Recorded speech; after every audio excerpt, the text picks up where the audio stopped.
Hello po, kamusta po muli mga katambay? Si Kamanong po sa Tambayang Makabayan. Magkukomento po tayo muli mga katambay. Ito po, komentuhan po natin. Isang pari po. Nakakagulat po, di po ba? Dahil pangkaraniwan po sa pare, noong mga nakaraang administrasyon, talagang galit na galit po sa mga sa mga Duterte, di po ba? Lalo kay Pangulong Duterte. Ngayon po, merong isang pare na pinupuri po ang nagawa at ang pamamalakad po ng dating Pangulong Duterte. Ito po, pakinggan po natin yung si Father at komentuhan po natin mga katambay. Sandali lang po.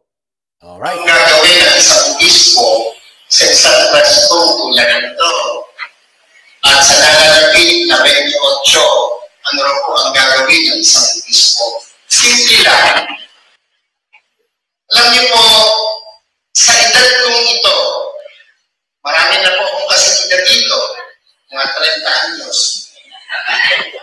Huwag yung magpapagdala.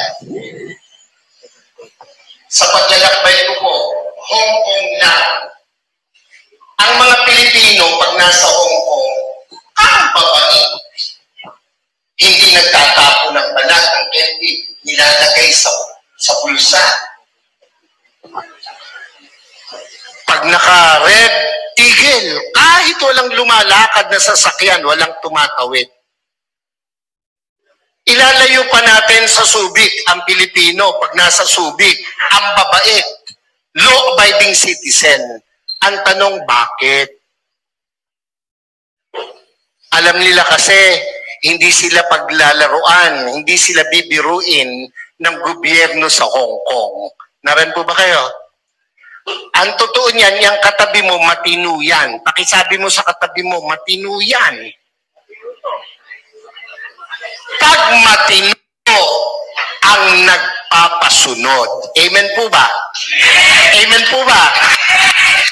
Nako, kung mayroong napakabait, Pilipino na. Basta matino ang nagpapatupad.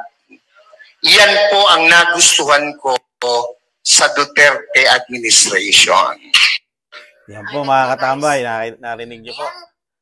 Narinig niyo po ang isang pari po na talagang nakumpara niya po ni Father ang pagpapatakbo po ngayong administrasyon po natin ngayon at nung nakaraan po Pangulo na si dating Pangulong Duterte mga katambay.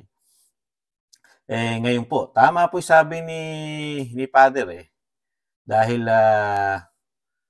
nung panahon po ni Pangulong Duterte, halos lahat ng mga Pilipino sumusunod po.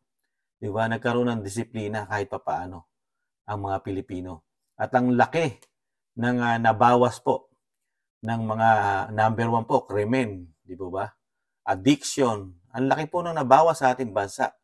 Di ba? Korupsyon. Isa po yan. Di ba? Napakarami natuklasang na korap at mga malalaking businesses na talagang hindi nagbabayad ng sapat na buwis hanggang sa nasingil, di ba? At marami pong mga talagang sinasabi nila na sa hanay ng mga oligarko na nasingil, di ba?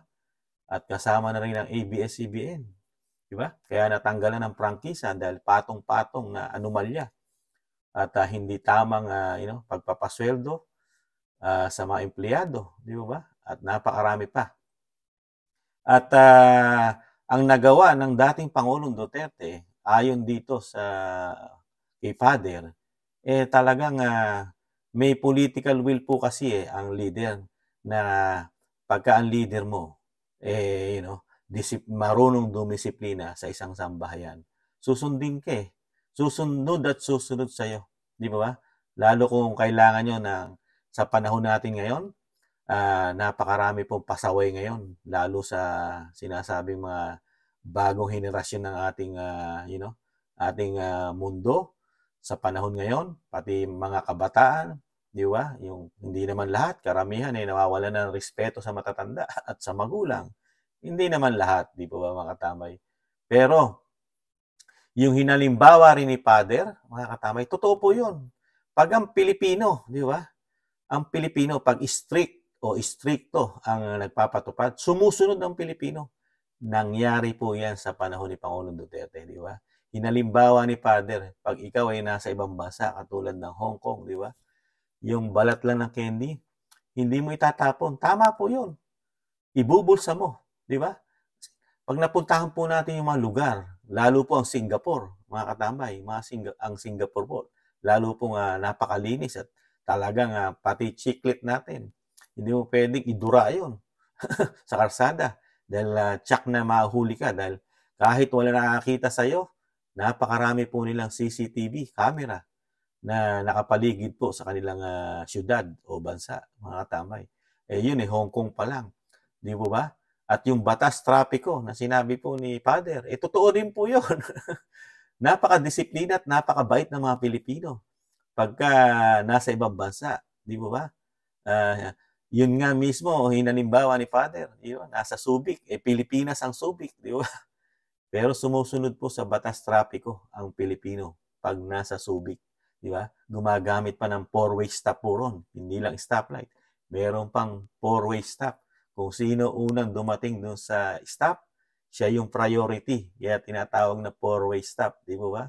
Sumusunod ang mga Pilipino ron. Di ba mga tambay? Pero, pag tinanggal mo sila sa Subic, ang mga Pilipino, matitigas na ang ulo.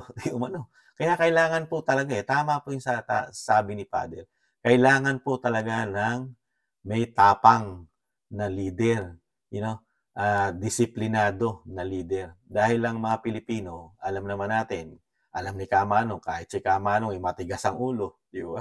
Lalo kung nasa sarili mo ikaw bansa, di ba? Mga Pilipino, matitigas ang ulo. Isa na si Kamanong doon, mga tambay, na may mga paglabag din dahil nga matigas ang ulo ni Kamanong dahil nasa bansa ka, sarili mong bansa, pag wala nakakita sa'yo, kahit na ikaw ay naka-red sa stoplight, pwede ka nang pumasok dahil walang nakakita. Dahil yung disiplina, di ba?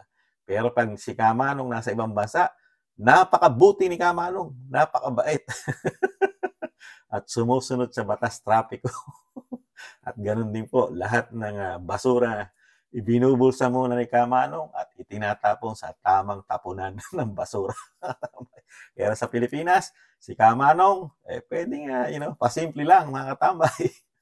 Ganyan po, tama po yon. Dinaan ko lang sa tawa. Tama po lahat ang tinura ni Father.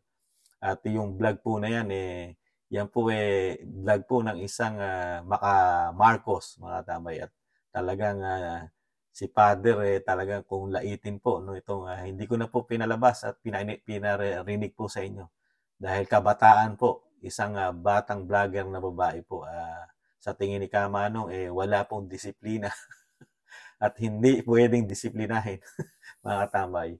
At very proud po siya sa nangyayari sa ating gobyerno.